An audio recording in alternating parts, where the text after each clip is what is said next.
This is the Hidden Killers podcast with Tony Brueski. Featuring author, psychologist, and daily contributor, Shavaun Scott. What did you make of the supernatural aspects that we heard of in his story, saying, I can't explain some of the stuff that happened while we were there, speaking of when they were staying with Jody together, plates flying off the shelves in the kitchen at full speed, smashing against the wall, as well as hearing crashing sounds from the basement while we were upstairs. And then Kevin and Ruby enlisting the aid of a bishop to help them cast demons out in and around Jody or evil spirits.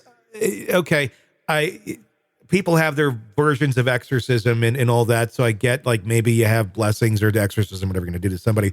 But to believe that the plates are flying off the wall and right. What the hell is that? What the hell? Yeah, I found that absolutely fascinating and frankly a bit entertaining. And you know what it spoke to me of? Have you ever, well, maybe when you were a kid, we certainly had slumber parties when I was a kid, and everybody told ghost stories. Yeah. And or kids, teenagers get together and watch horror movies together. And this creates a cognitive bias where people will then, after an incident like this, the horror movies or the ghost stories, they start to misperceive neutral stimuli as something threatening. Mm-hmm. And I remember when I was a kid and the movie The Exorcist came out, all of a sudden, everybody was so impacted by that movie. Everybody thought they saw someone demon-possessed everywhere. Yep.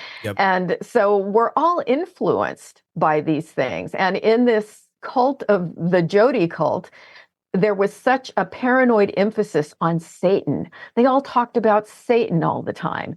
And I think because they had this in-group and they had this belief system, which was really bizarre and distorted, that created a mindset where once they were thinking that way, that Satan is out to get us and our kids are possessed and all this weird stuff.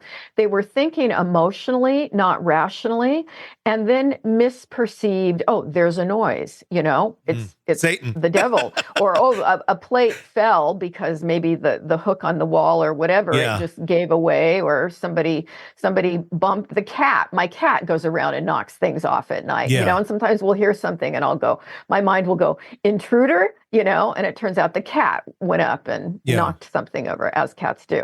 I experienced a bit of this myself when I was watching a in-depth documentary on the Golden State Killer in California, who went around and was peeping in windows, and that's how he would target people. And we've got a lot of windows in our house. And so I was going around going, we've got to put curtains up on these windows just because. And my husband goes, why are you so paranoid? And it went directly, he goes, you need to stop listening to that crap. Yeah. It went right to what I was exposing myself to.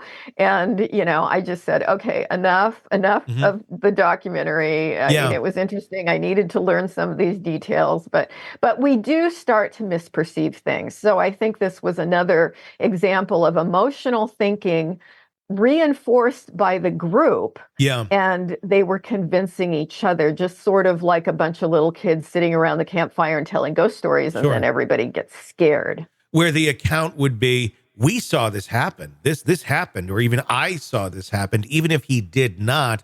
Yes. Because the group is suggesting it, and Satan is the big thing. Exactly. And there's doing exorcisms and this or that it's easy for the mind then to take that up and go, oh yeah, that did happen. 100%. And to start misperceiving things, literally, hearing something and believing that it was that, and people reinforce it. So it's a powerful thing. It's a group dynamic thing. And 70% of the country, I looked this data up, believes in a literal devil. I'm not in that category anymore. I did when I was a kid. I got rid of all that. But people can easily be influenced. So yeah. I mean, my dog was just throwing up earlier. I think he might have been possessed. So I got the crucifix out. We did a little exorcism. Exactly. I didn't just go, hey, you want to go outside, buddy? Have some water? No. Exorcism. Exactly. He stopped throwing up. It must have been the devil. It must have been that. Yeah. All right. We'll wrap up there. I was actually in the middle of an interview earlier, and behind my green screen here, all of a sudden I hear, and I'm like, thank goodness I have mute on the mic. Oh yeah. No, with 3 cats and a dog. Sick of the ads? We are too. Start listening with no commercials now and get access to all of our episodes in advance of everyone else. Become a True Crime Today Premium Plus subscriber on Apple Podcasts. Search True Crime Today Premium Plus on Apple Podcasts or go to our podcast page and sign up now. True Crime Today Premium Plus. Sign up now.